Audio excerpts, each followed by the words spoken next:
Fala pessoal, tudo tranquilo? Meu nome é Thiago e a gente está começando mais um episódio do Resultado Geral, podcast de crítica da economia política. No episódio de hoje, o Wilsemir conversou com o professor Leandro Teodoro Guedes e com a Lara Nora Portugal Pena, que publicaram recentemente pela Virinócio uma série de artigos sobre diferentes formas de racionalismo. E quando eu falo em racionalismo, eu estou falando nos termos do Lukács. Bom, como o Leandro já é um velho conhecido nosso, eu vou apresentar apenas a Lara. A Lara Nora Portugal Pena é graduada em Ciências Humanas e em Ciências Sociais pela Universidade Federal de Juiz de Fora e mestranda do Programa de Pós-Graduação em Administração, também pela Universidade Federal de Juiz de Fora. No mais, antes da gente começar, queria lembrar que esse podcast está disponível nas plataformas de streaming, no nosso blog, o Resultado Geral Blog de Crítica da Economia Política, e também no canal Crítica Marxista no YouTube. Dito isso, vamos logo à nossa conversa. Para esse episódio de hoje, do Resultado Geral, nossa conversa está programada para ser a respeito do chamado irracionalismo, que é um tema que já temos tratado por texto principalmente, em algumas ocasiões, mas também com divulgação de outros canais, que já trataram um pouco do tema, especialmente no âmbito talvez da economia, mas também da filosofia. Então nós já tratamos, o blog já tem pautado esse tema, que me parece ser um tema da maior importância. E para esse episódio sobre o racionalismo, nós temos aqui dois convidados, que é o Leandro e a Lara, que eles vão comentar a respeito aqui dos seus textos. Mas antes de começar de fato, eu já queria também agradecer aos convidados aí por terem topado fazer essa conversa, esse bate-papo.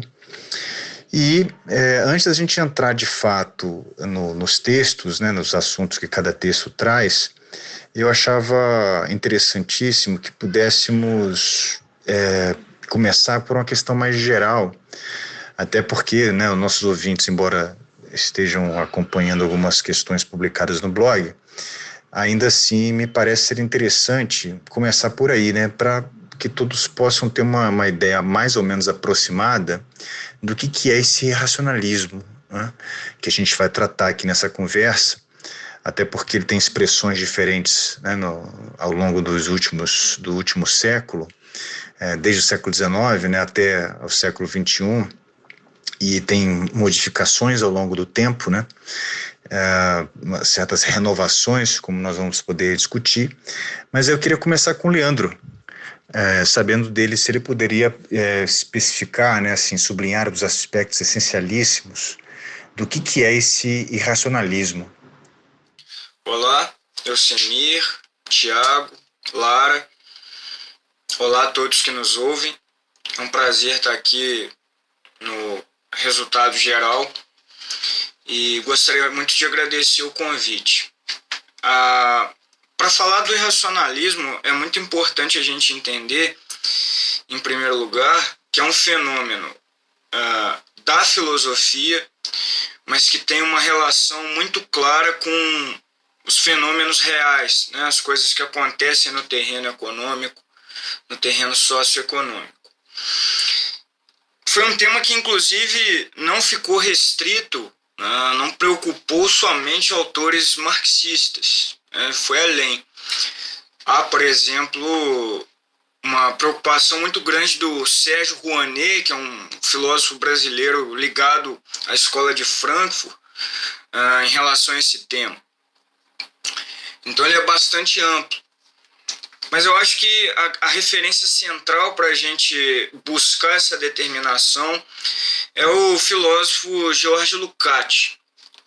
No seu livro A Destruição da Razão, ele procura fazer uma análise muito minuciosa desse pensamento irracionalista, partindo da sua classicidade, ou seja, do terreno social em que o irracionalismo talvez tenha exercido efeitos práticos maiores, que foi na Alemanha durante o período imperialista até a Segunda Guerra Mundial. Lukács ele caracteriza o irracionalismo como um fenômeno típico do imperialismo, exatamente porque naquele tempo, sobretudo a partir da segunda metade do século XIX, a busca pela verdade objetiva, o pensamento científico mais relacionado com as ciências sociais, se concretizava por meio do marxismo, por meio do materialismo. E o materialismo é uma visão de mundo que tem um vínculo muito claro com a classe proletária, inclusive colocando como missão a revolução social. Para autores que estavam mais ou menos ligados a uma apologia do capitalismo, essa visão de mundo é indefensável. E na medida em que o materialismo avançava no desvelamento das legalidades do capitalismo, e que esse conhecimento era comprometedor, grande parte da intelectualidade alemã passava a negar a razão como essa verdade objetiva. E então o Lukács ele caracteriza como alguns aspectos típicos desse fenômeno irracionalista a depreciação da ciência, a utilização de mitos para explicar os fenômenos reais, mitos construídos subjetivamente, um agnosticismo relativista, que é a negação sobre a possibilidade de conhecer o ser das coisas, conhecer as coisas realmente, e um aristocratismo gnosiológico, que era o entendimento de que o conhecimento era propriedade de alguns escolhidos. Portanto, é um tipo de pensamento que fundamentalmente age contra o conhecimento objetivo. O Lukács ele conseguiu identificar essas características em diversos autores muito importantes da filosofia alemã, como Schopenhauer, Nietzsche, Heidegger, inclusive indo além, passando pela própria sociologia, em autores como Mannheim ou Weber. Todos esses autores, né, em alguma medida expressavam esses aspectos, compartilhavam de uma certa apologia do capitalismo. Em alguns deles encontrava-se inclusive tendências reacionárias, no sentido de entender que realmente o capitalismo trazia problemas, mas que esses problemas eram impossíveis de serem resolvidos. E o socialismo também não era uma alternativa, portanto, o retorno ao mundo superado poderia ser interessante. Essa classicidade da Alemanha foi notada pelo Lukács porque ele conseguiu mostrar como alguns aspectos das filosofias desses autores foram sendo instrumentalizadas pelo nazismo e foram importantes para constituir o próprio pensamento nazista e as condições subjetivas para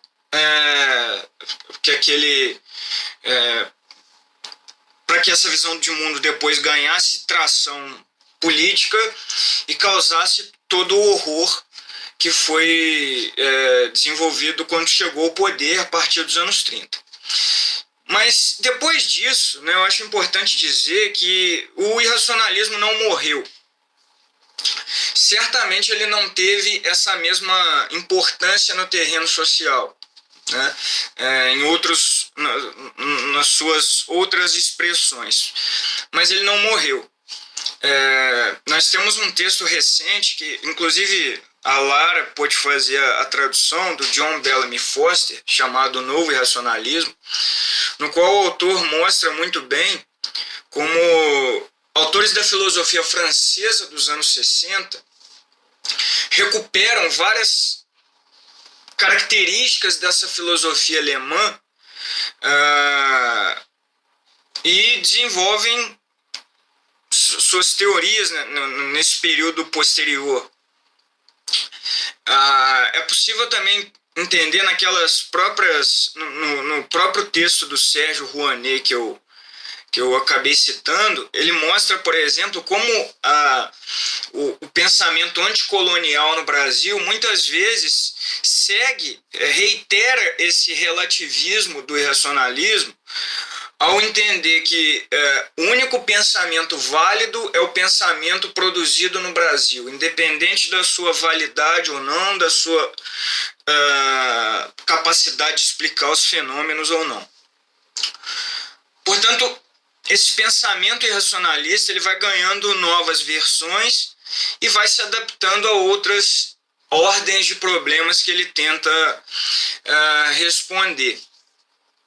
Mas as suas características básicas que foram identificadas pelo Lukács, elas se mantêm. Olá, e você gostaria de complementar alguma questão dessa fala do inicial do Leandro? Olá, pessoal. Queria agradecer ao Elcemir e ao Tiago pelo convite e ao Leandro pela participação na conversa e desde já agradecer também aos ouvintes pelo interesse no tema. Eu gostaria de retomar essa conexão feita pelo Leandro a respeito do surgimento do irracionalismo num momento de luta contra o materialismo, para dizer que esse é um ponto interessante para a gente compreender os desdobramentos contemporâneos do irracionalismo. Isso porque esse movimento de uma corrente filosófica reagir a outra é algo complexo e com muitas mediações, né? Não é algo mecânico. E o que é importante para a gente reter aqui na nossa conversa é que nesse contexto o materialismo, como o Leandro mencionou, cumpriu historicamente o papel de representante, vamos dizer assim, do conhecimento racional e objetivo. E é interessante notar nesse sentido que quando o irracionalismo surge no período imperialista, o marxismo era um adversário enorme que se apresentava muito claramente e com muita força, tanto em teoria quanto em prática. E já hoje os desdobramentos contemporâneos do irracionalismo continuam se confrontando com o materialismo, porém com uma versão já muito mais reduzida, né? Longe de ter a força que já teve. Então, retomando já também o tema da classicidade, essa luta contra o conhecimento objetivo materializada no materialismo é uma característica do irracionalismo que perpassa tanto a sua gênese quanto os seus desdobramentos. Uma outra coisa que eu também gostaria de retomar é que, como o Leandro comentou, o tema do irracionalismo se relaciona profundamente com o que se passa no terreno socioeconômico e inclusive no cotidiano. Talvez uma das palavras mais ouvidas nos últimos tempos nos debates políticos seja a palavra vivência, e quando você pega o Destruição da Razão, naquele trecho sobre a essência e a função da filosofia da vida, você começa a ter uma noção do quanto argumentos aparentemente novos e aparentemente progressistas, como é o caso do você não pode falar sobre isso, você não tem essa vivência, na verdade são desdobramentos justamente dessa luta contra o conhecimento objetivo, contra o conhecimento das coisas em si mesmas. E infelizmente isso deixou muitas marcas nos pensadores que se pretendiam críticos e progressistas até os dias de hoje, mas que acabaram reproduzindo e renovando essas tendências irracionalistas, levando à necessidade de estudos como o do Leandro e também o meu, e que ao longo dessa conversa a gente vai poder comentar mais sobre. Nesses comentários iniciais que vocês fizeram, uma coisa ficou bem marcada, né? Que de fato é um marcador do racionalismo, que é uma espécie de luta contra o marxismo, né? Contra a dialética, contra o materialismo. Só que assim, é um dos marcadores. E o que eu acho importante dizer, que assim, até os ouvintes poderem ter clareza sobre isso, né? Que o racionalismo, na verdade, ele não é um fenômeno típico ou exclusivo, vamos dizer assim, do plano da intelectualidade, né? Da disputa intelectual, acadêmica. né, como se fosse a questão central fosse o problema da objetividade científica, embora isso seja um elemento presente, mas é um marcador, né, vamos dizer assim. Mas esse marcador ele comparece exatamente porque ao fundo, e até o que explicaria uma certa rejeição, né, do socialismo, uma rejeição do marxismo, exatamente entender o irracionalismo como uma reação à luta de classes, daquele período do caso clássico alemão, que, né, enfim, o próprio Lukács chama atenção, que vocês também comentaram, dessa fase imperialista, né, onde o racionalismo ganhou ali a sua protuberância, né, seu caso clássico mais desenvolvido, com, né, mais riqueza de elementos. Então, e vocês chegaram a chamar atenção, usando a expressão ali, né, de condições sociais e econômicas desse período, mas eu acho que poderia explorar um pouco mais isso para o leitor compreender, e o nosso ouvinte, né, melhor dizendo, compreender com clareza, de que que condições sociohistóricas são essas que o racionalismo responde, né? Então ele como um fenômeno exatamente desse momento, em particular dessas condições objetivas, né? E aí a gente podia começar com a Lara. Bom, tem uma aula muito boa da Esther Weissman disponível no canal do Instituto Lukács no YouTube, na qual ela faz essa contextualização do surgimento do irracionalismo e destaca que esse tema não perde sua relevância mesmo com a derrota do nazifascismo na Segunda Guerra, porque os autores que dão origem ou reproduzem essas tendências irracionalistas tomam posições diante da vida, do cotidiano, da técnica, da ciência. E então essas concepções são muito importantes e para entendê-las é necessário esse retorno às condições sociohistóricas às quais os autores irracionalistas procuram responder.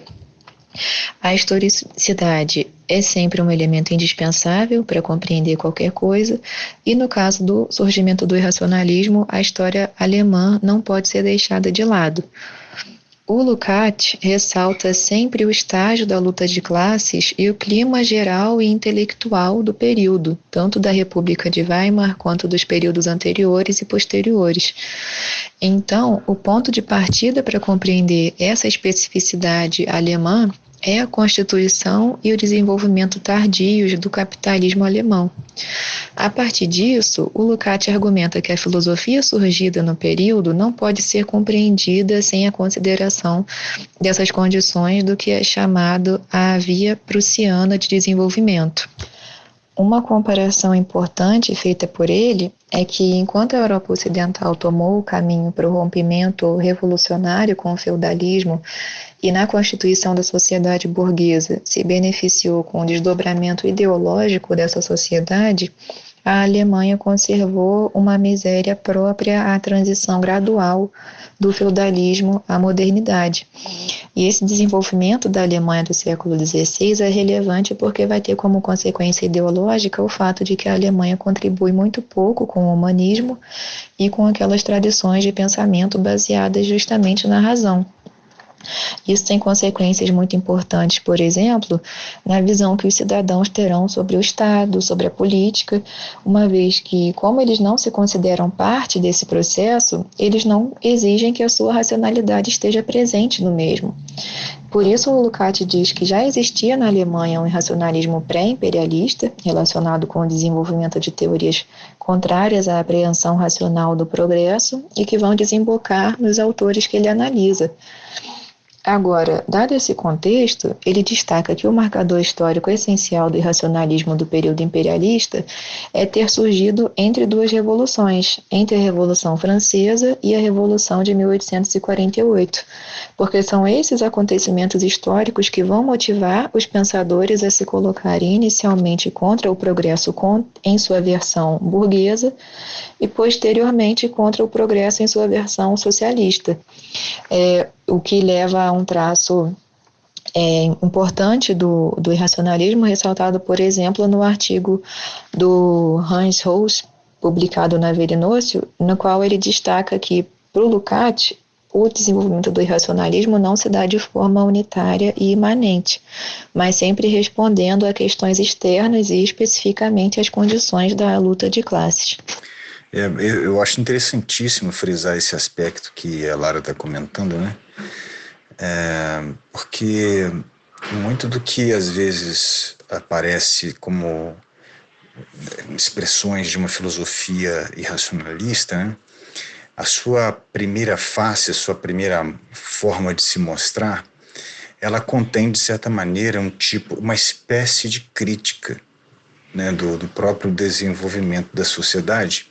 Só que essa atenção dessa crítica, ela é direcionada frequentemente para um plano mais cultural, né, mais de vamos dizer assim, das expressões culturais da crise do próprio sistema capitalista, né, que entra frequentemente nessa enroscada.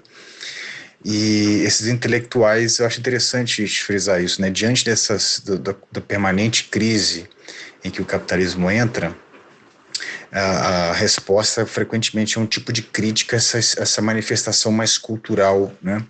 E, obviamente, deixando intacto aí o pilar da coisa toda, né? Ou seja, evita-se de fazer uma crítica direta ao próprio modo de produção capitalista, mas focaliza mais suas expressões gerais. Então, acho que é importante dizer assim, que além da miséria alemã como um fator objetivo, né, também tem essas condições históricas que frequentemente trazem à baila problemáticas, diante das quais esses intelectuais aparentam ser críticos, né, dessa sociedade, mas, na verdade, de certa maneira, fazem crítica a certas expressões culturais dessa sociedade, mas jamais os seus fundamentos. E isso parece que toma uma proporção maior, né, depois da Primeira Guerra Mundial, e até como também uma certa reação aos processos revolucionários na Europa, né?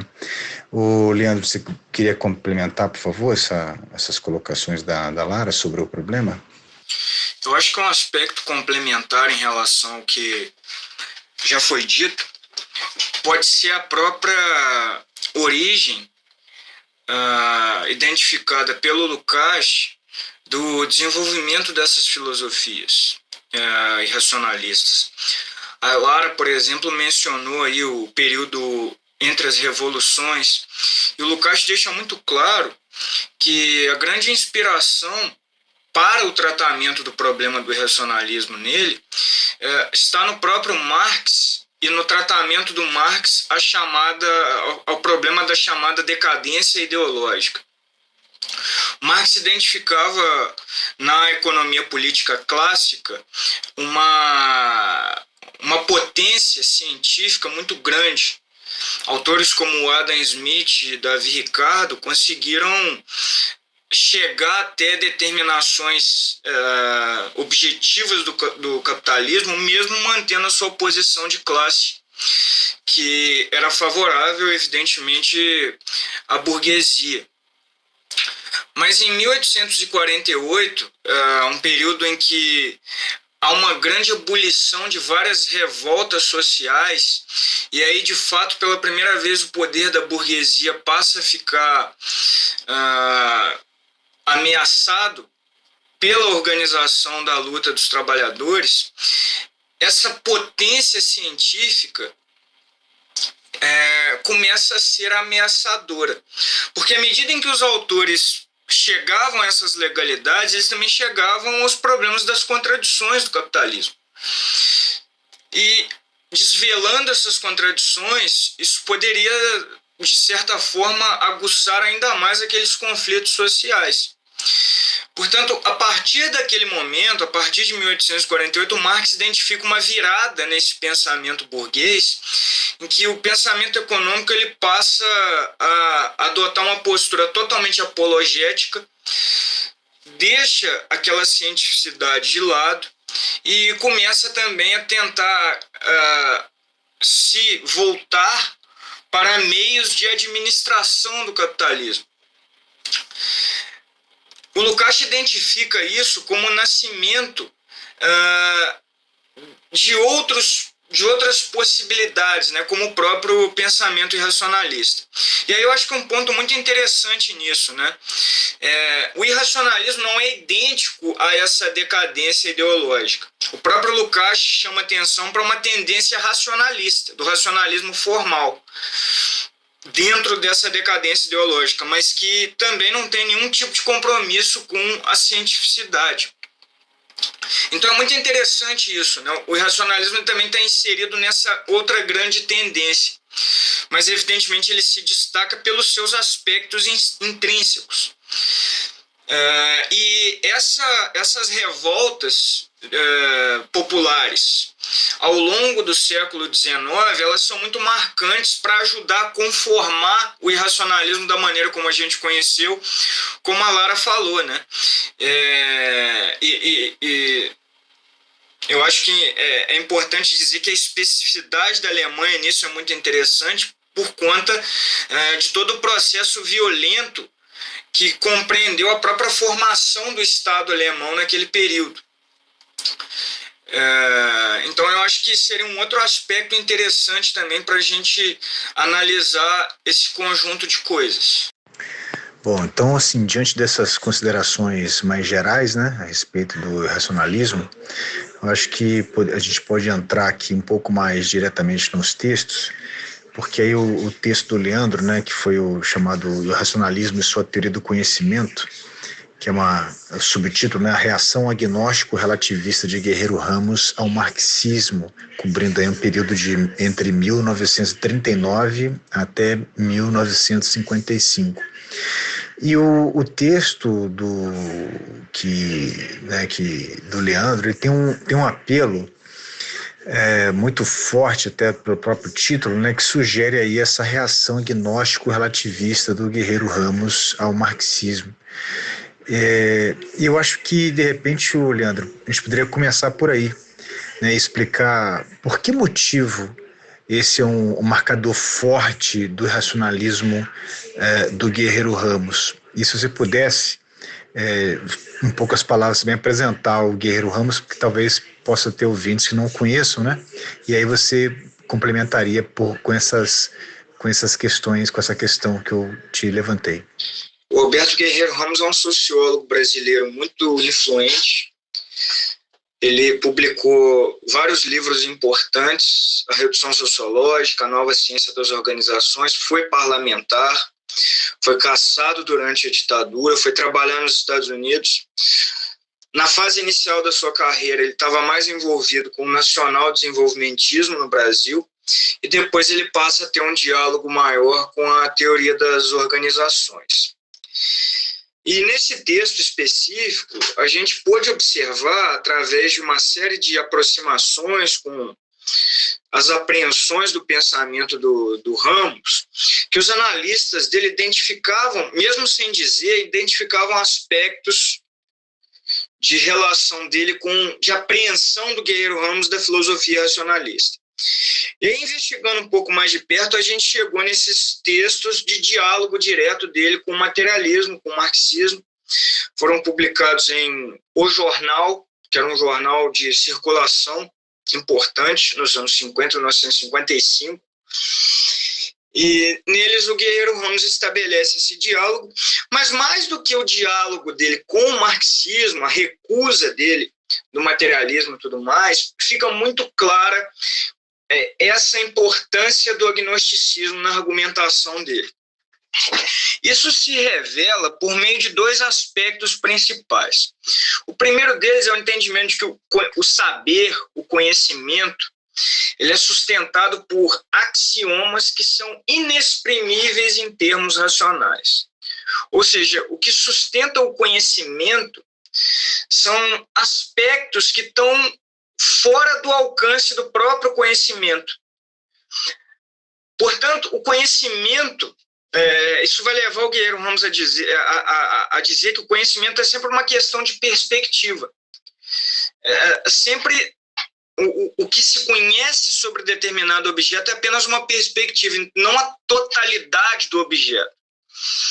E o segundo ponto que ajuda a gente a entender melhor isso é a noção de epocologia ou historicismo, que é a ideia do Guerreiro Ramos de que o conhecimento está limitado a determinadas épocas. Ele vai dizer que o conhecimento grego ele se limita à sociedade grega. O conhecimento do período medieval se limita à sociedade medieval e o conhecimento moderno à sociedade moderna. Não existe um acúmulo de conhecimentos. Os conhecimentos eles estão presos historicamente. É até interessante, né? Essa noção de determinação histórica é uma limitação do conhecimento, uma limitação adicional do conhecimento. E por isso, evidentemente, ele se coloca contrário ao materialismo, né? A possibilidade de conhecimento objetivo dos objetos e tudo mais.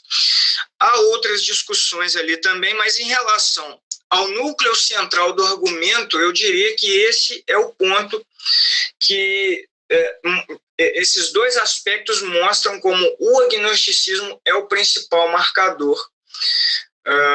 Eu acho relevante isso porque no decorrer da obra do Guerreiro Ramos, nos próprios anos 50, na redução sociológica, por exemplo, o perspectivismo é um dos aspectos principais daquele livro. É claro que aquilo vai se unir ao nacionalismo. Depois a gente pode até abrir um pouco melhor esse ponto. Mas é muito importante na trajetória intelectual do Guerreiro Ramos essa posição agnóstica dele em relação à teoria do conhecimento. E você diria que há outros marcadores destacáveis, importantes? E aí já emendo uma questão adicional. Considerando esses marcadores, né? Que diferença específica que teria aí no Guerreiro Ramos em relação ao irracionalismo clássico, né? E o que do contexto brasileiro você diria que ajuda a explicar isso? Eu acho que, adicionalmente, um aspecto que também é importante para entender essa posição agnóstico-relativista do Guerreiro Ramos é a sua relação com o sociólogo francês Georges Gurvitch. Gurvitch não é um autor ligado ao irracionalismo clássico, mas o Guerreiro Ramos toma dele uma noção muito importante na sua argumentação, na crítica com o marxismo, que é a ideia de pluralismo dialético. A ideia de que a dialética é algo que vai além das contradições. E por isso o marxismo seria uma ideologia limitada, que se concentra somente em apreender as contradições da sociedade. Então ele vai dizer que a dialética ela compreende vários outros tipos de relações praticamente incontáveis e inapreensíveis. Esse é um estímulo muito importante para a ideia de perspectivismo, para a ideia de que o conhecimento é apenas uma questão de perspectivas, é sempre incompleto e tudo mais. Isso exatamente parte dessa noção mais ou menos indeterminista de dialética que ele toma do Gurvitch. Então esse aspecto adicional, embora talvez não seja um marcador, mas ele é, sem dúvida nenhuma, um elemento muito importante para explicar essa posição agnóstico-relativista do Guerreiro Ramos nesse período. Em relação à particularidade nacional, é muito importante mencionar que essa posição agnóstico-relativista ela tem um papel crucial na consolidação do nacional desenvolvimentismo do Guerreiro Ramos e da sua missão social, que era colocar em marcha a aceleração do processo de acumulação de capital no Brasil, desenvolvimento do capitalismo brasileiro. Isso vai acontecer em textos posteriores, que inclusive vão além do escopo do artigo, mas que eu acho que é importante chamar a atenção, textos como uma introdução crítica à sociologia brasileira, redução sociológica e outros mais, que é exatamente a ideia do Guerreiro Ramos, e aí entra também a sua relação com a fenomenologia, ou seja, aquela ideia de isolar todas as chamadas notas adjetivas, isolar apenas o núcleo de um objeto na consciência e explicá-lo a partir de suas características mais intrínsecas, mas ignorando todas as suas determinações reais, né? Esse conjunto de coisas que está relacionado é muito importante, por exemplo, para o Guerreiro Ramos dizer que era necessário se construir um pensamento nacional comprometido com a perspectiva brasileira, com os interesses nacionais, e se deixasse de lado todos os outros problemas. E aí que entra, por exemplo, o combate à luta de classes, ou a reação à luta de classes. Esse pensamento nacionalista que o Guerreiro Ramos expressava ignorava completamente a luta de classes e tentava fazer um tipo de exortação para que a burguesia e os trabalhadores trabalhassem em conjunto em prol daquele objetivo inicial, que era desenvolver esse processo de acumulação, ignorando todas as contradições e tudo mais.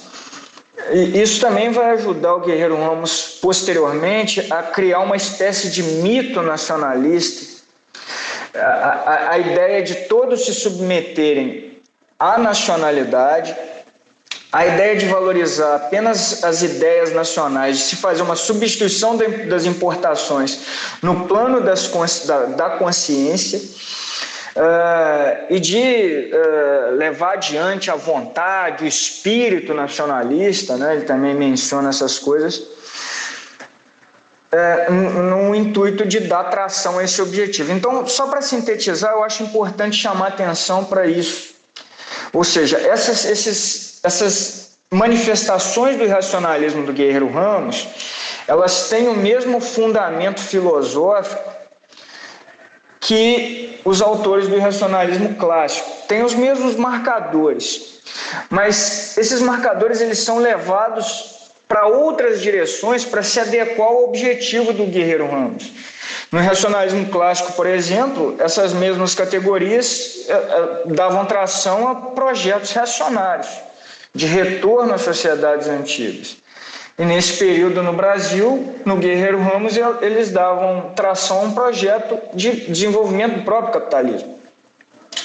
Então eu acho que essas diferenças são interessantes até para a gente sublinhar aquela noção de sobrevivência do irracionalismo em meio às mudanças da própria sociedade capitalista. Eu acho que realmente esse ponto é muito importante, né? Porque esse tipo de investigação que o artigo apresenta, né?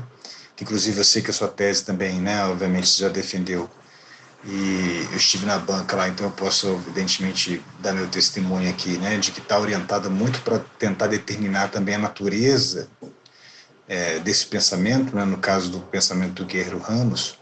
E diante dessa importância, né, de determinar essa natureza desse pensamento, se coloca também a necessidade de especificar essa forma de consciência na particularidade brasileira, né, a qual ele mais diretamente dá respostas ali.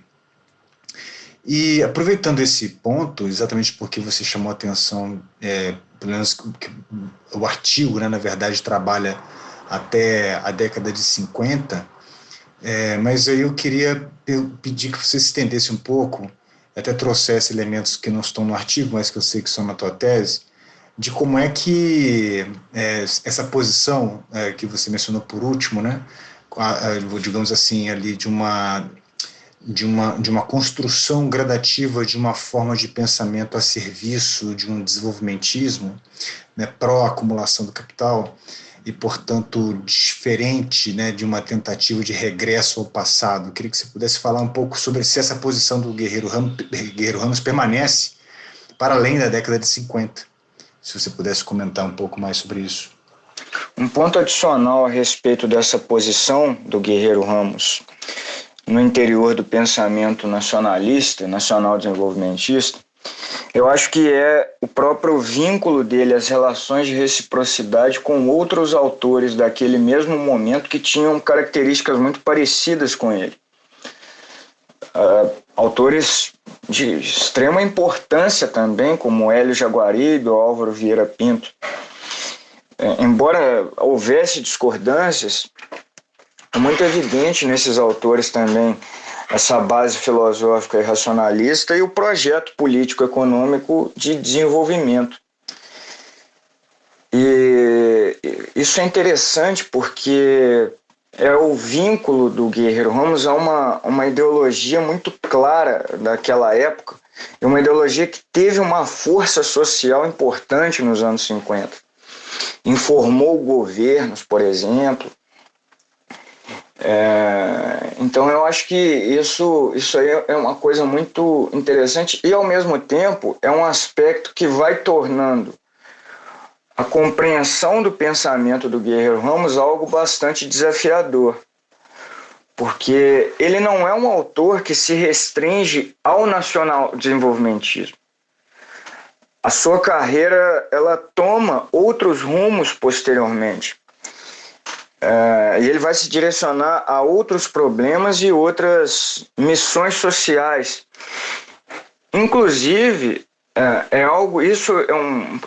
essa clivagem é algo tão marcante que, posteriormente aos anos 60, o problema do nacional-desenvolvimentismo é absolutamente abandonado pelo autor e ele chega, inclusive, a identificar no final da sua trajetória vários vícios desse projeto de desenvolvimento que se deu não só no Brasil, mas em outros países.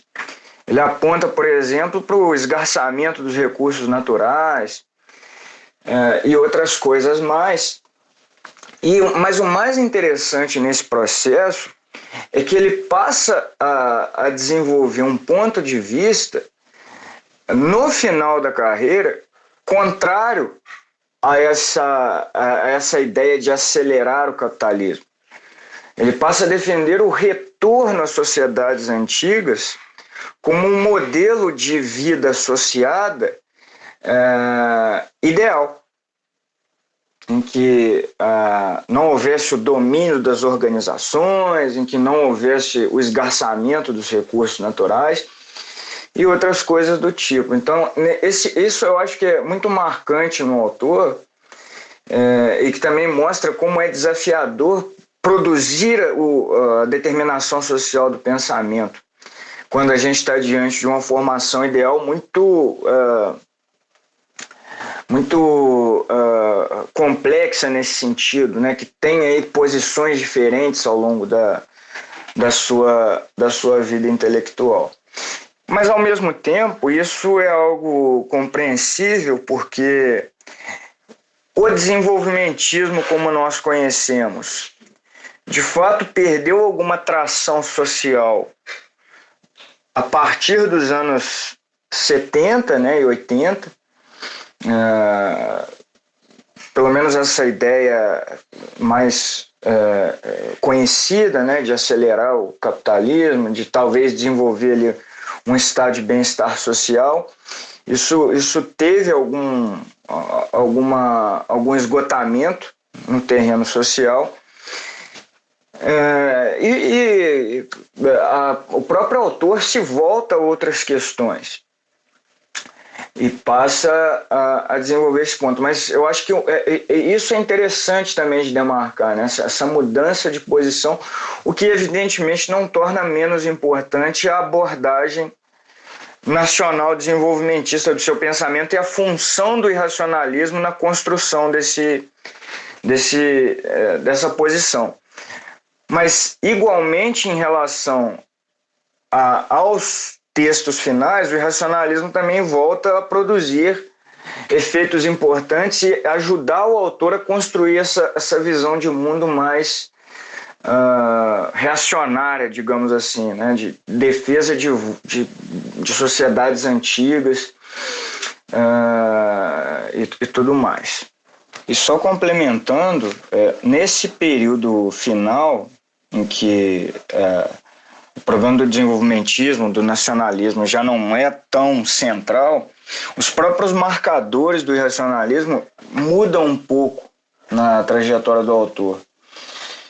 Ele segue, por exemplo, essa ideia de construir mitos, mas ele passa a nutrir, por exemplo, uma posição muito mais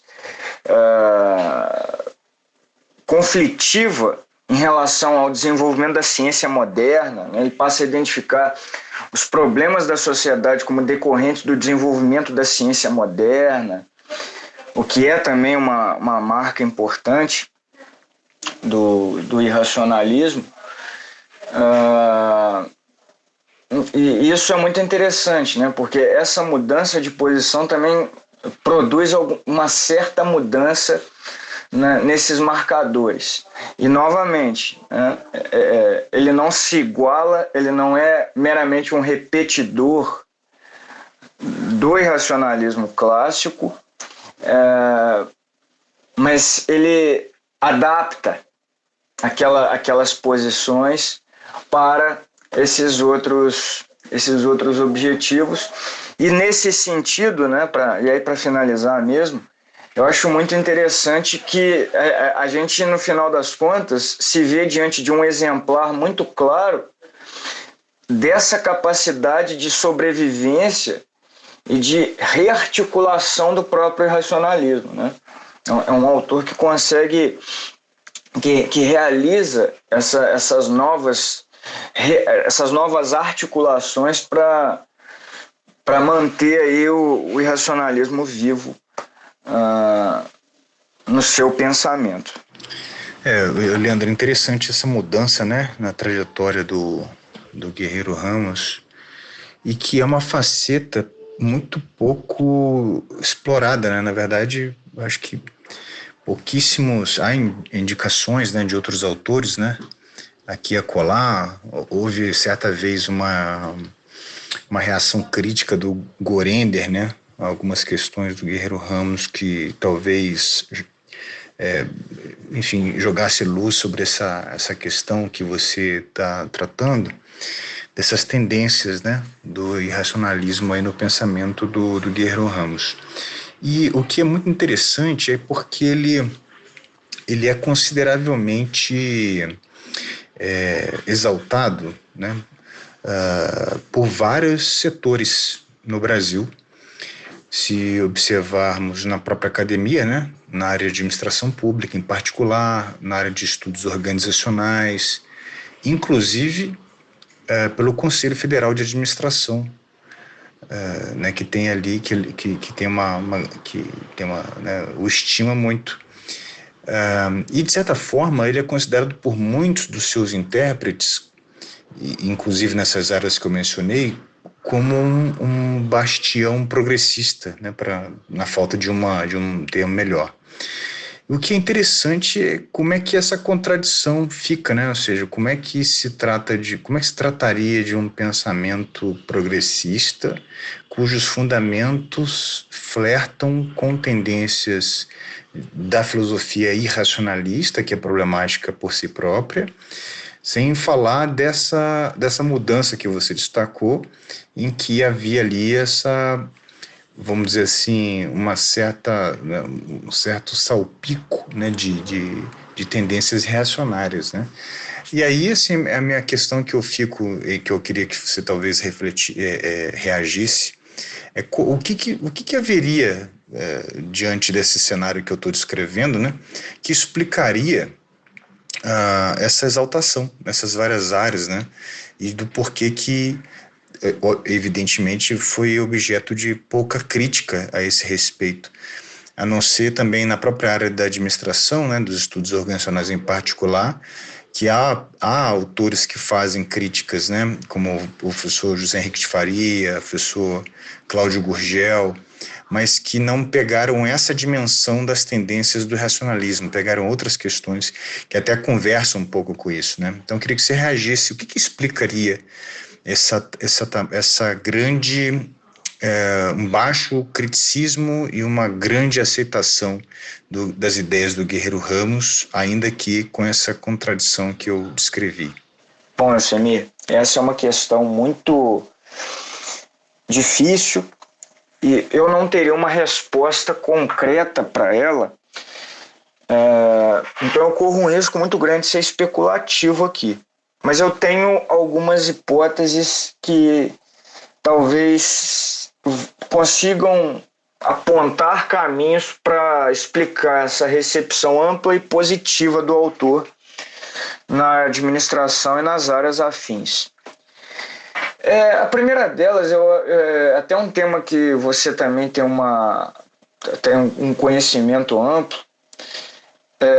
Eu acho que ela está na própria história do pensamento administrativo no Brasil. O Guerreiro Ramos é um exemplar importante da história do pensamento administrativo como analista de teorias que se desenvolveram nos Estados Unidos, né, e foram difundidas. Em algumas obras dos anos 50 ele trata disso, mas também como um autor que tentou produzir teorias, né? Sua obra Administração e Contexto Brasileiro, ou Administração e Estratégia de Desenvolvimento, que ela foi publicada e depois republicada com um título diferente. É um texto no qual ele tenta, além de fazer um debate crítico com autores da administração, ele procura apontar caminhos para a administração política do capitalismo brasileiro. Então ele é um exemplar importante da história do pensamento administrativo.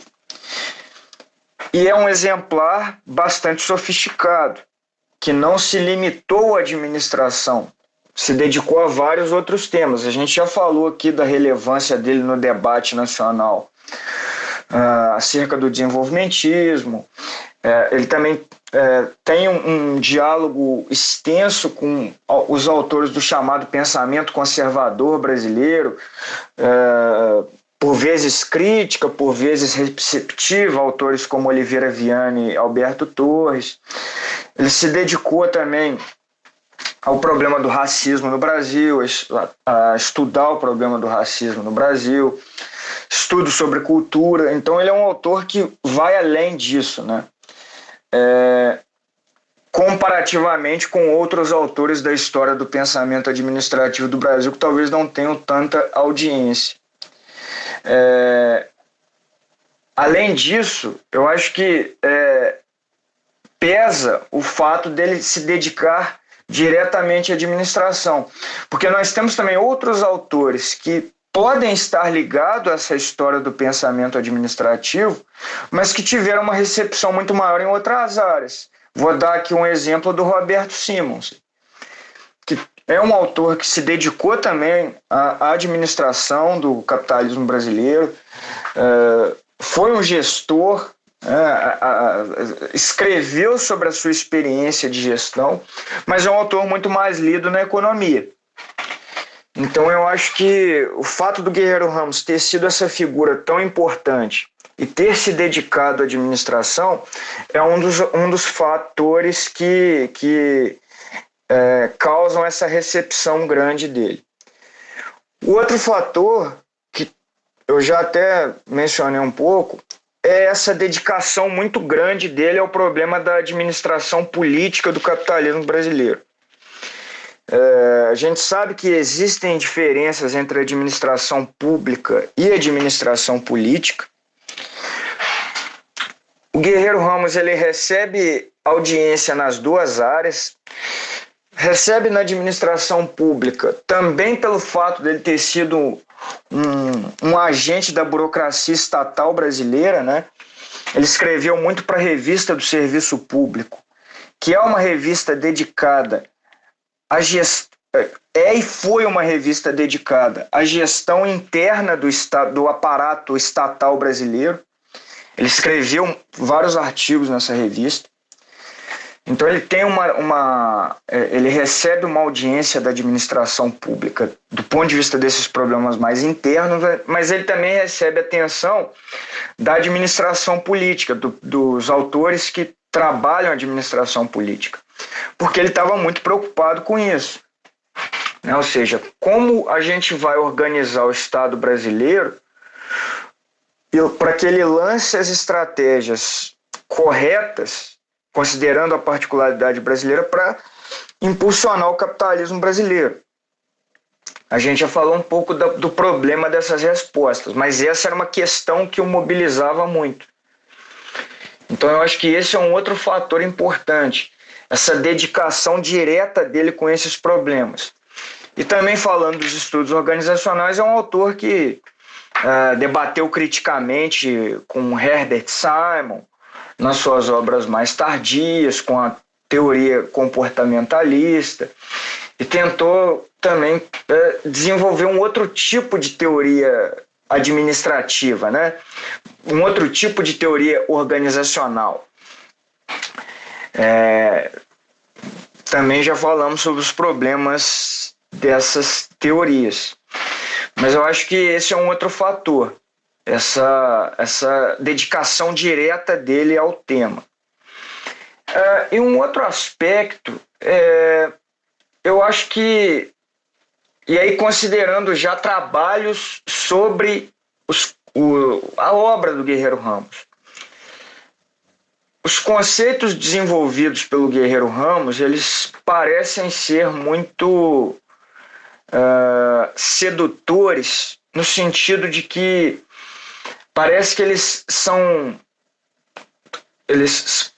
tomados como tipos ideais, eles parecem ser muito intercambiáveis para analisar problemas administrativos diversos.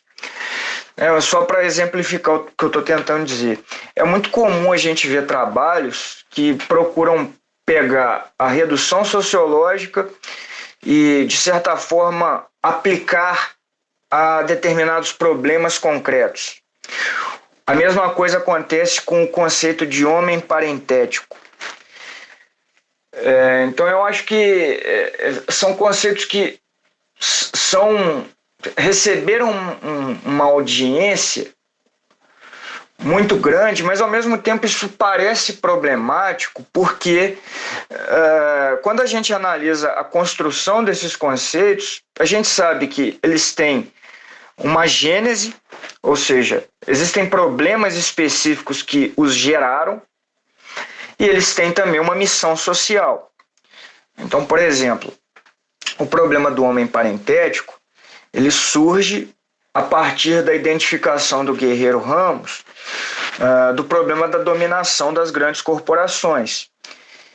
Disso ele vai derivar que existe um conflito entre a organização e o indivíduo, e ele vai criar esse conceito para dizer que a solução é o refúgio do indivíduo dentro de si mesmo, criando esse homem parentético. Ou seja, o conceito tem ali uma especificidade muito clara, mas ele parece...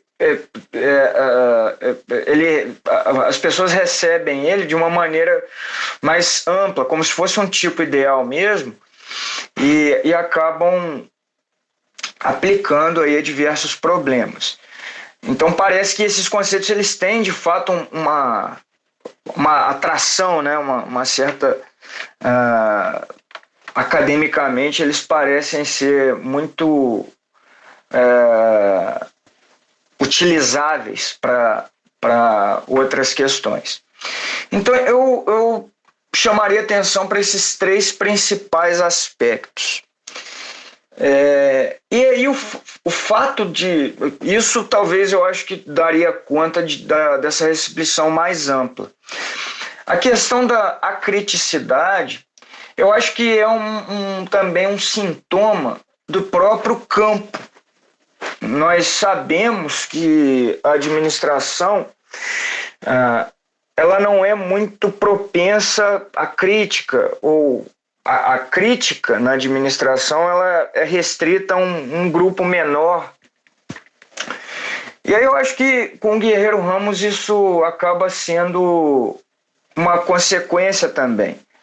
Além do fato de ter essa característica muito, muito forte do pensamento irracionalista, que é essa questão de uma crítica mais ou menos rebelde, né, a identificação de uma crítica ao capitalismo, mas uma crítica que não aponta soluções para saída, né? Aponta apenas soluções para o passado, que é a característica dessa apologia indireta. É uma crítica que, no final das contas, é uma apologia. E isso que o Lukács acabou também identificando como uma característica do terceiro caminho, né, que recusa a defesa direta do capitalismo, mas também recusa o socialismo, esse caminho do meio, ele parece ser também mais atrativo para quem está estudando, né, as ideias e tudo mais. Então eu acho que é um aspecto que também contribui para essa recepção que nós conhecemos em geral do Guerreiro Ramos. Bom, são ideias, são pontos que eu talvez colocaria, tem esse risco de ser especulativo, mas eu vejo dessa maneira. Obrigado, Leandro, pela resposta e pelas provocações. E eu acho que interessante, porque apesar de ter objetos, né, de investigação diferentes, o Leandro e a Lara, eles têm algumas questões interessantes e que são até comuns e que também se expressam um pouco no próprio título, né? Porque o texto da Lara, chamado Renovação do Agnosticismo pela Epistemologia Fronteiriça, convergências entre a filosofia da vida da fase imperialista e a teoria decolonial do conhecimento, de Walter Mignolo, tem, como eu disse, algumas questões em comuns, né, especialmente aí com relação a essa questão do plano, talvez, de discussão primária, né, do plano do problema do conhecimento, da teoria do conhecimento. E eu acho interessante, né, a gente começar pela questão fundamental, talvez aí por uma descrição geral, né, que a Lara pudesse nos dizer o que é essa epistemologia fronteiriça de que trata o artigo. Olha, Elcemir, é exatamente isso mesmo que você comentou. Apesar de existirem muitas diferenças entre o Guerreiro Ramos e o Walter Mignolo, eu e Leandro estamos lidando com problemas bem parecidos. Eu queria até já deixar o convite para o Leandro para a gente investigar seriamente essas possíveis aproximações, porque me lembrei também que eu já vi um artigo tratando o Guerreiro Ramos como alguém que abre portas para uma tentativa de tornar o pensamento administrativo algo decolonial. E para já entrar mais na resposta, é justamente assim que tratam essa proposta, ou seja, a ideia é decolonizar tal coisa, seja isso uma área de conhecimento, ou os sujeitos, qualquer objeto, na verdade, através principalmente dessa epistemologia de fronteiras. Então, a epistemologia fronteiriça é a proposta, é a solução dada pelo Walter Mignolo diante dos problemas que ele procura diagnosticar. Eu acho importante, então, a gente dar uma passada por esse diagnóstico dado por ele para entender como se constrói essa proposta. Esse autor faz parte de um grupo chamado Modernidade, Colonialidade e Decolonialidade, nome separado por barras, que é uma vertente específica de teoria decolonial, e segundo ele, suas colocações se aplicam ao modo de análise dessa vertente de modo geral. Ele é um dos grandes articuladores do grupo, principais membros, etc. O que o Mignolo argumenta, então, é que estamos vivendo em uma matriz colonial de poder, caracterizada por exercer uma espécie de dominação, principalmente nos sujeitos coloniais, aqueles nos quais a colonização deixou marcas negativas, e essa dominação atinge principalmente a conformação da subjetividade desses sujeitos, de forma que eles não enxerguem essa dominação.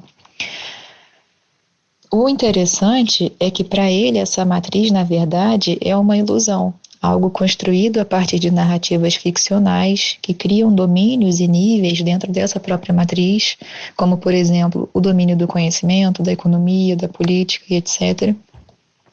E o que é ressaltado por ele é o domínio do conhecimento, porque as narrativas que embasam o conhecimento criam essa matriz e, ao mesmo tempo, a mantêm em lugar, sem que a gente tome conhecimento disso. E aqui eu estou sendo abstrata e confusa, mas porque a própria explicação dele realmente se dá dessa forma, apesar de, é claro, conter muitos mais elementos do que eu estou trazendo aqui. Então, para ele, o conhecimento, entendido como narrativas ficcionais e subjetivas, praticamente cria uma realidade, entre aspas, né, que seria essa realidade ficcional e que, apesar desse caráter fictício, exerce dominação sobre nós. E que, apesar de ser algo construído para que a gente não veja essa dominação, existem alguns sujeitos capazes de vê-las. E aí entram os sujeitos coloniais, isso é. Contra isso, os sujeitos coloniais estariam, segundo ele, em um embate contra essa matriz colonial de poder, possibilitado por eles ocuparem um lugar ao mesmo tempo dentro e fora dessa matriz, ou seja, por estarem em uma espécie de fronteira. A ideia de fronteira surge na argumentação dele como uma metáfora para dizer que os sujeitos subalternos estão ao mesmo tempo dentro dessa matriz colonial de poder, sofrendo as consequências negativas dessa dominação, e fora dela, isso é, como a colonização foi imposta sobre eles, e segundo essa lógica, se não fosse isso, eles operariam segundo outros modos de viver, eles também estariam fora dessa matriz. Porém, isso é algo bem vago e contraditório na argumentação dele, principalmente porque em outros momentos ele afirma que não existe um lugar exterior a essa matriz. Mas, enfim, o ponto central é que, como o conhecimento ocupa o lugar central nesse aparato conceitual construído por ele determina que são esses sujeitos subalternos, habitantes da fronteira, que são capazes de exercer um modo de análise que pode trazer à tona as problemáticas envolvidas na matriz colonial de poder. Então, é nesse sentido que ela é uma epistemologia, isso é, ela é a forma de conhecer que parte dos sujeitos coloniais com o objetivo de se desprender dessa forma de dominação. Sempre a expressão usada por ele é essa, desprendimento. Ao mesmo tempo em que essa proposta é um modo de análise que parte dos sujeitos coloniais, é uma teoria do conhecimento que quer criticar as teorias do conhecimento tradicionais, segundo ele, brancas, europeias, masculinas, etc. Esse conhecimento que emerge desses sujeitos, em oposição ao conhecimento ocidental, que é uma generalização acrítica feita por ele, seria um conhecimento que parte da vivência, de modos de vida específicos, diferentes dos modos impostos pela colonização, e por serem conhecimentos incorporados, isso é, por ficarem marcados nos próprios corpos desses sujeitos, eles persistem apesar de todas as violências sofridas. Com isso, já é possível ressaltar como essa teoria do conhecimento e essa proposta são problemáticas porque partem de uma visão completamente subjetivista do conhecimento, argumenta a partir de abstrações construídas de forma totalmente descolada da materialidade, questiona a própria ideia de realidade por meio do papel atribuído às narrativas e associa um tipo bom de conhecimento a sujeitos específicos simplesmente por terem determinada experiência. E o que sobressai nisso tudo também é a quantidade de generalizações acríticas feitas a partir de tudo, né, na verdade. Isso é o conhecimento ocidental, os sujeitos coloniais, todas as categorias homogeneizadas absolutamente sem rigor. E Lara, o título do artigo também já de pronto coloca uma questão, né, com respeito à filosofia da vida.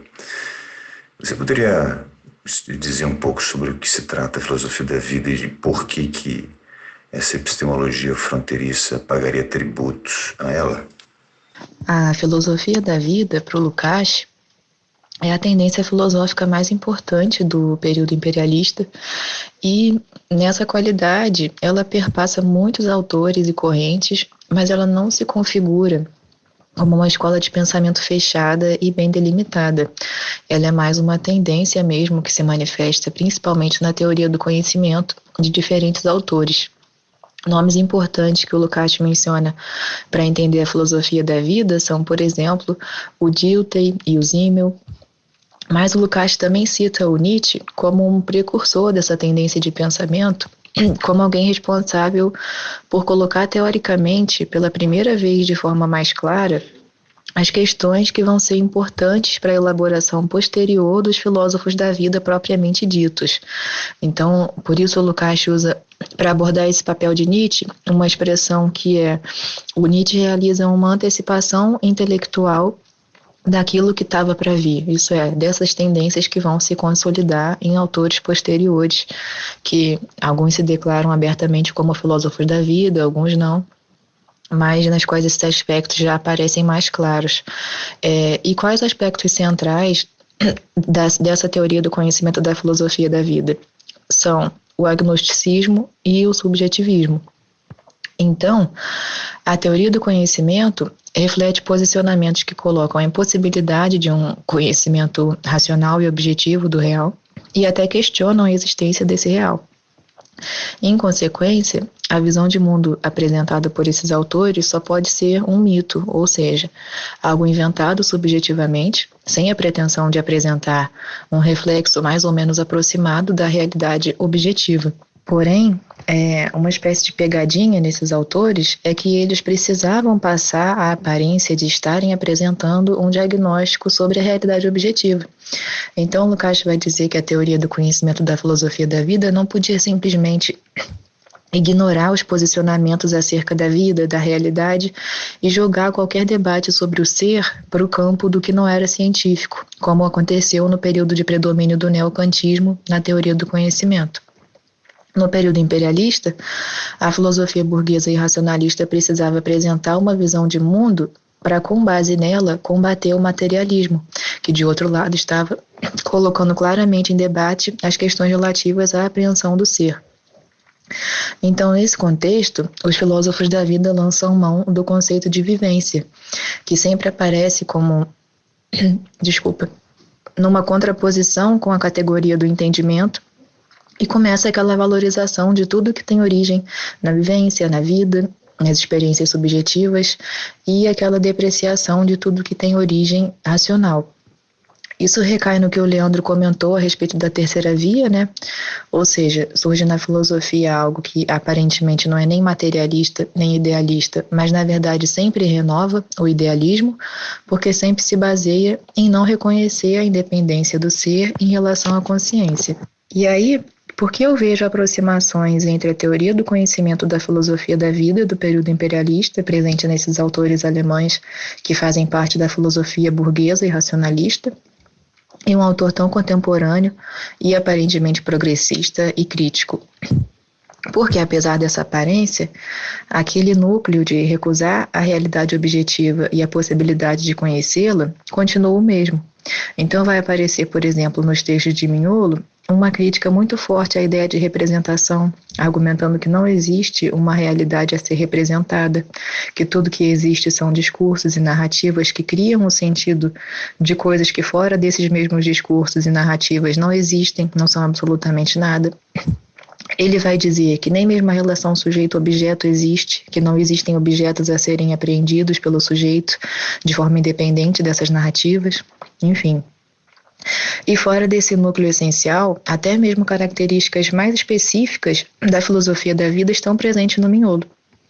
Posso citar, por exemplo, o relativismo, expresso na construção de tipologias descoladas da materialidade, como eu cheguei a começar a explicar sobre aquela construção que ele faz dos domínios, etc. O intuicionismo, ou seja, o tratamento unilateral da intuição como método de conhecimento, e o uso da teoria do conhecimento como um instrumento de combater o marxismo, o materialismo, porém um combate muito vulgar, né, no sentido de não conhecer devidamente o adversário, e também a determinação de uma aristocracia a qual pertenceria a possibilidade de um conhecimento mais válido. Eu também cheguei a comentar sobre ele colocar os povos, os sujeitos coloniais nesse papel, atrelado à questão do corpo, da geopolítica. E esse último ponto é interessante porque nos autores racionalistas clássicos, naqueles filósofos que assumem o ponto de vista da burguesia reacionária, o conhecimento legítimo é reservado às elites, né? A certas pessoas da classe dominante que seriam dotadas de tais características que permitiriam uma apreensão mais elevada das coisas. Já no caso do Mignolo e de muitos outros autores contemporâneos, isso é invertido. São os povos subalternos que sofreram a dominação colonial que vão ocupar o lugar de verdadeiros agentes do conhecimento e, claro, sempre um conhecimento entendido naqueles termos, não objetivo, não científico e por aí vai. Agora, Lara, é interessante, né, porque é muito central, né, nesse movimento decolonial, e no caso do próprio Mignolo, a entrada nesse campo de disputa, né, por meio da problemática do conhecimento, né. Isso é muito marcante, né, também, assim, é muito distintivo, né. E isso provoca a questão de saber por quê, né, por que é nesse território que se dá a entrada mais forte e vigorosa dessa teoria decolonial. E essa questão que me parece talvez não seja uma pergunta que possa ser feita sozinha, porque imediatamente ocorre de saber que missão social que essa teoria porta, né? A que tipo de necessidade social que ela responde, qual que é o propósito, a sua finalidade, né? Que ela traz consigo. Se eu pudesse falar um pouco sobre isso. Eu acho que essas duas coisas estão muito atreladas. Para entender o papel do conhecimento para esses autores, você começa a esbarrar em questões ligadas à finalidade social dessa teoria. Eu não posso ainda explicar com todas as letras as necessidades sociais às quais essas teorias servem e respondem, porque esse é um dos objetivos da minha pesquisa de mestrado que está começando agora. Mas uma indicação importante que eu posso fazer e que eu vou seguir no caminho para investigar é que uma consequência social muito significativa de pensamentos como a teoria decolonial é esse movimento pelo fim de qualquer saída revolucionária aos problemas colocados pela sociedade capitalista. Qualquer grande saída, vamos dizer assim, qualquer rompimento de ampla escala com as contradições sociais, com o modo de produção, é substituído por uma transformação meramente subjetiva. Mesmo quando o Mignolo está nos seus momentos mais críticos, trazendo à tona diferentes problemas que são decorrentes do capitalismo, apesar de ele, na maior parte das vezes, não usar esse nome e mascarar essa origem, a saída apontada é sempre uma saída subjetiva. Se trata da transformação das subjetividades, dos modos de conhecer, da configuração de novas narrativas para substituir as narrativas antigas e por aí vai. E o movimento de análise é o seguinte: para ele, como o conhecimento, por meio dessas narrativas, cria o que para nós aparenta ser a realidade, inclusive ele usa a expressão, entre aspas, máquina de criar mundos, para se referir ao conhecimento. Se nós rompermos com essas narrativas ocidentais, com o conhecimento que ele trata como cartesiano, cientificista, racional, objetivo, etc., e nos engajarmos em narrativas decoloniais, então essa transformação epistemológica por si só já criaria um novo mundo. É claro que as consequências sociais disso, em parte, já foram sentidas, porque por mais que o movimento decolonial tenha dado contornos específicos a essa solução, essas propostas de internalizar as soluções de conflitos políticos e econômicos são comuns desde o fim da década de 60, né? Mas nesse caso que nós estamos tratando, um elemento particular importante é, assim como no caso de uma das fases do Guerreiro Ramos, os toques reacionários. Então, não só tudo que é considerado ocidental é rejeitado, mas também todas as formas de organização social que existiam antes da colonização começam a ser resgatadas e propostas como alternativas para o presente e para o futuro. E no caso do Mignolo, muitas vezes tendo como pressuposto de que o socialismo já foi uma alternativa tentada e que falhou, então que não é por aí. Agora, uma questão associada a essa discussão desse último comentário, né, teu, me faz pensar no problema da influência, né, dessa corrente, né? E, porque eu tenho a impressão de que, né, é um fenômeno talvez muito universitário. E eu queria saber dessa pesquisa assim, que você tem feito, né? Qual que é o grau de disseminação dessa teoria decolonial, em particular aí na vertente do miolo, né? Mas pode ser também em termos mais gerais. Eu quero dizer assim, o quão influente essa teoria, né? E em quais contextos que ela tem influência. A minha questão é assim, é um fenômeno exclusivamente universitário, né? Consegue ultrapassar esses muros da universidade? E como é que você vê nesse levantamento, nesse estudo, né, dessa influência, pensando também duplamente, né, tanto para fora da universidade, mas considerando a universidade, o meio acadêmico, que influência que tem na administração em particular, né, nos estudos organizacionais, que é uma coisa que nos toca mais diretamente? Olha, se tá mais para uma moda acadêmica ou para algo que já tem muitos efeitos práticos e ampla disseminação, eu apostaria que está mais para uma moda acadêmica. Mas existe também uma abertura a essas ideias por parte dos movimentos sociais de esquerda, às vezes até num discurso moralista. Eu vou comentar mais sobre isso depois. Mas pelo que eu vejo, é algo que ainda não foi para além desses dois campos, com predominância no primeiro, e ainda está mais afastado do cotidiano, por exemplo. No caso da academia, os fatores que mais me chamam a atenção são o rápido crescimento de publicações favoráveis a essa perspectiva, principalmente de 2017 para cá, a forte disseminação entre as mais diversas áreas, porque por mais que seja uma coisa que surge predominantemente nas ciências sociais, se espalhou para todo lado, até para a área de saúde, e o baixo número de críticas. Então, hoje é possível observar, em boa parte das revistas, algum artigo relacionado à perspectiva decolonial, chamadas para trabalhos em congressos, editoriais, eventos, enfim. É algo que realmente está em alta no mundo acadêmico.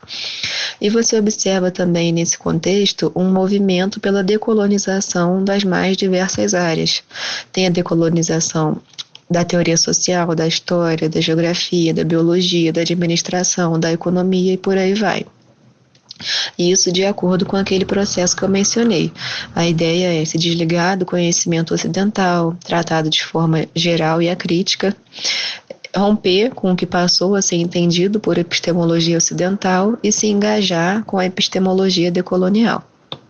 A partir disso, há um apelo muito forte para recusar os autores estrangeiros, os clássicos da área, questionar tudo isso, criticar as teorias mais universalistas no assunto e favorecer o surgimento de teorias que seriam novas por seu local de origem ou por terem relação com outras experiências, etc. E o que é possível observar também é uma forte aceitação a esse movimento e um baixo número de críticas aos argumentos centrais. Você vai encontrar críticas a essas generalizações sem critério, a ideias como aquela de sujeitos coloniais que podem reproduzir essencialismos, mas sinceramente não passa muito disso. Não existem muitas críticas sistemáticas que peguem os pressupostos fundamentais desse pensamento e analisem rigorosamente. O que costuma acontecer é que a intenção desses autores passa pelo próprio mérito da teoria, ou seja, o argumento de dar voz ao subalterno, de permitir que quem esteve historicamente em um lugar de violência possa ter sua própria voz na produção de teorias, que é extremamente válido, faz o todo da teoria passar batido.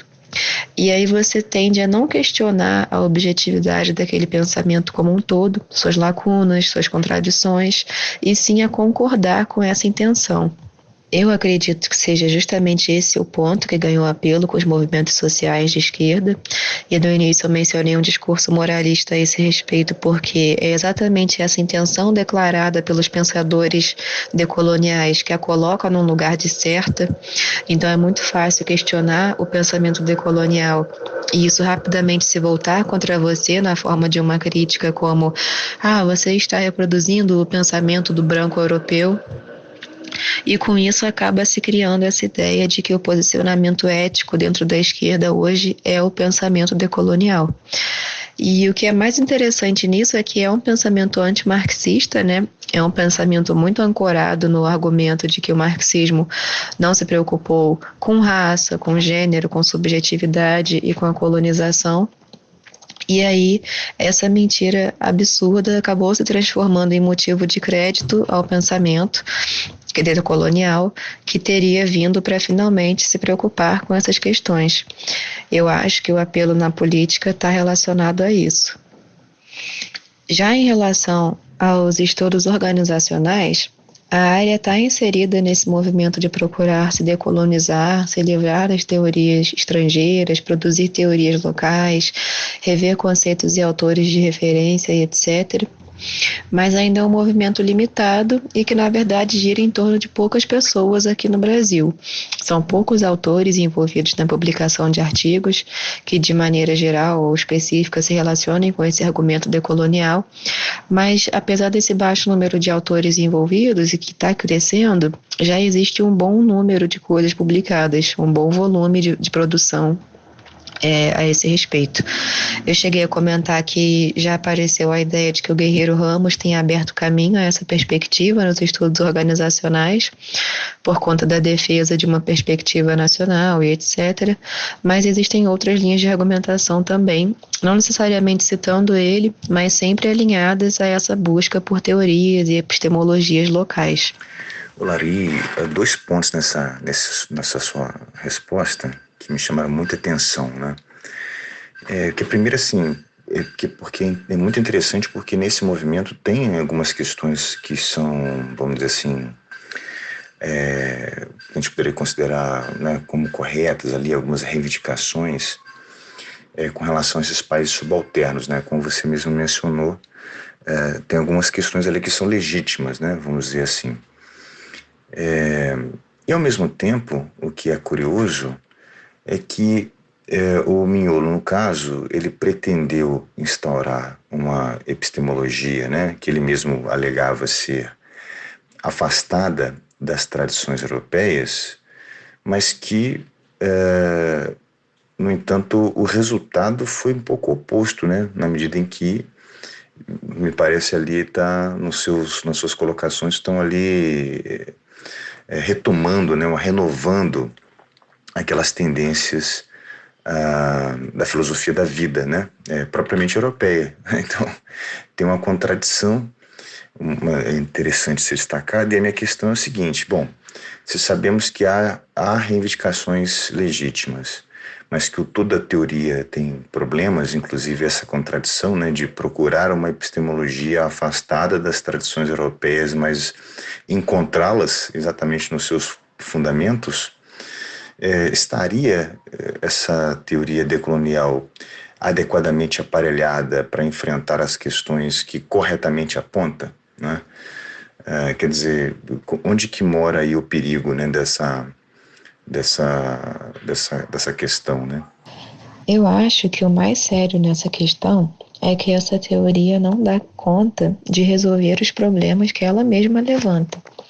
É uma teoria que tem essa característica de misturar questões legítimas com questões falsas ou distorcidas ou mal compreendidas e de não dar conta de resolver as questões que ela problematiza. Eu já comentei um pouco sobre a insuficiência da proposta epistemológica deles, e o problema é exatamente esse que você frisou, ou seja, a contradição existente entre a intenção de romper com as teorias do conhecimento europeias e, na verdade, propor uma epistemologia repleta de elementos já há muito conhecidos justamente nessas teorias do conhecimento que eles caracterizariam como ocidentais. E, além disso, eles também têm uma grande insuficiência na proposta prática.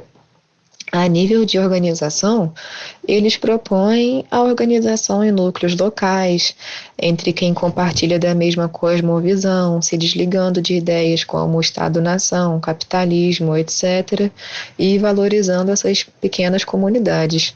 Só que o miolo propõe que isso aconteça paralelamente ao Estado-nação e ao capitalismo.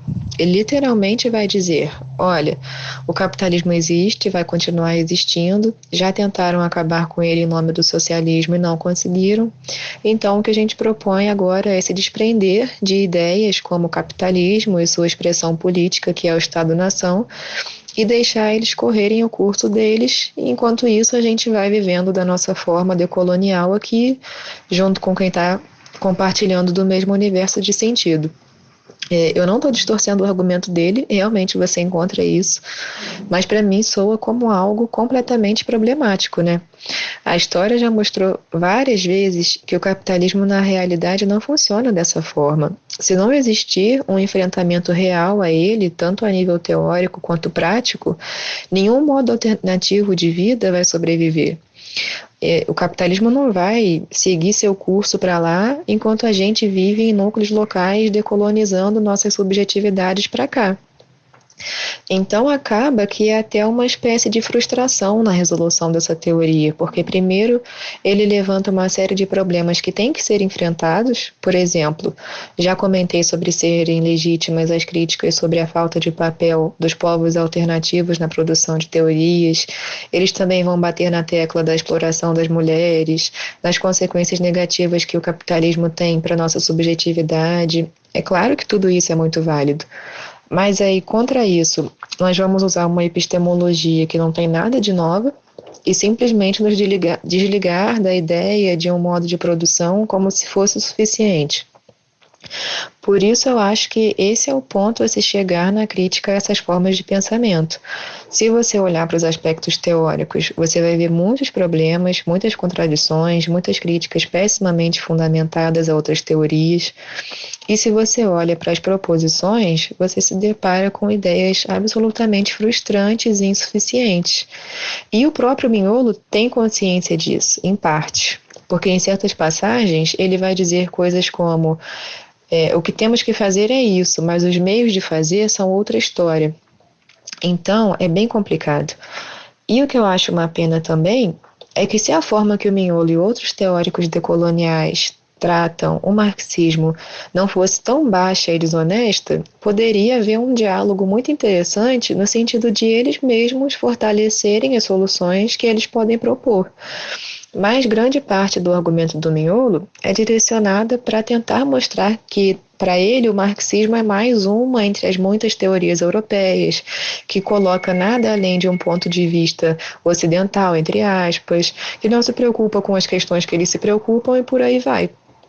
E aí, com isso, ele está sempre num nível muito precário de debate, porque ao invés dele, por exemplo, ir enfrentar a dezena de marxistas que inventou os estudos sobre imperialismo, ver o que ele tem para refutar, ou acrescentar, ou atualizar, ele prefere dizer que o marxismo não se preocupa com a colonização. Ao invés dele discutir seriamente as experiências revolucionárias, apontar os erros que não faltam, ele prefere assumir que foi algo que foi tentado, deu errado e já era, e agora precisamos de uma terceira via. Então, eu acredito que tudo isso contribui para uma confusão teórica muito grande, que leva a respostas muito frustrantes, ainda mais se a gente levar em conta o quanto ele oculta a causa real dos problemas, né? Porque ele não diz claramente, olha, o capitalismo causa isso é uma consequência do modo de produção. Ele vai inventar um malabarismo conceitual, vai falar de matriz colonial de poder, de narrativas ocidentais fazendo isso e aquilo. Até a expressão fluxos de energia ele vai usar antes de capitalismo para falar que os domínios que ele cita são conectados por esse fluxo, mas chegar numa exposição clara dos problemas e, consequentemente, das soluções, ele não chega.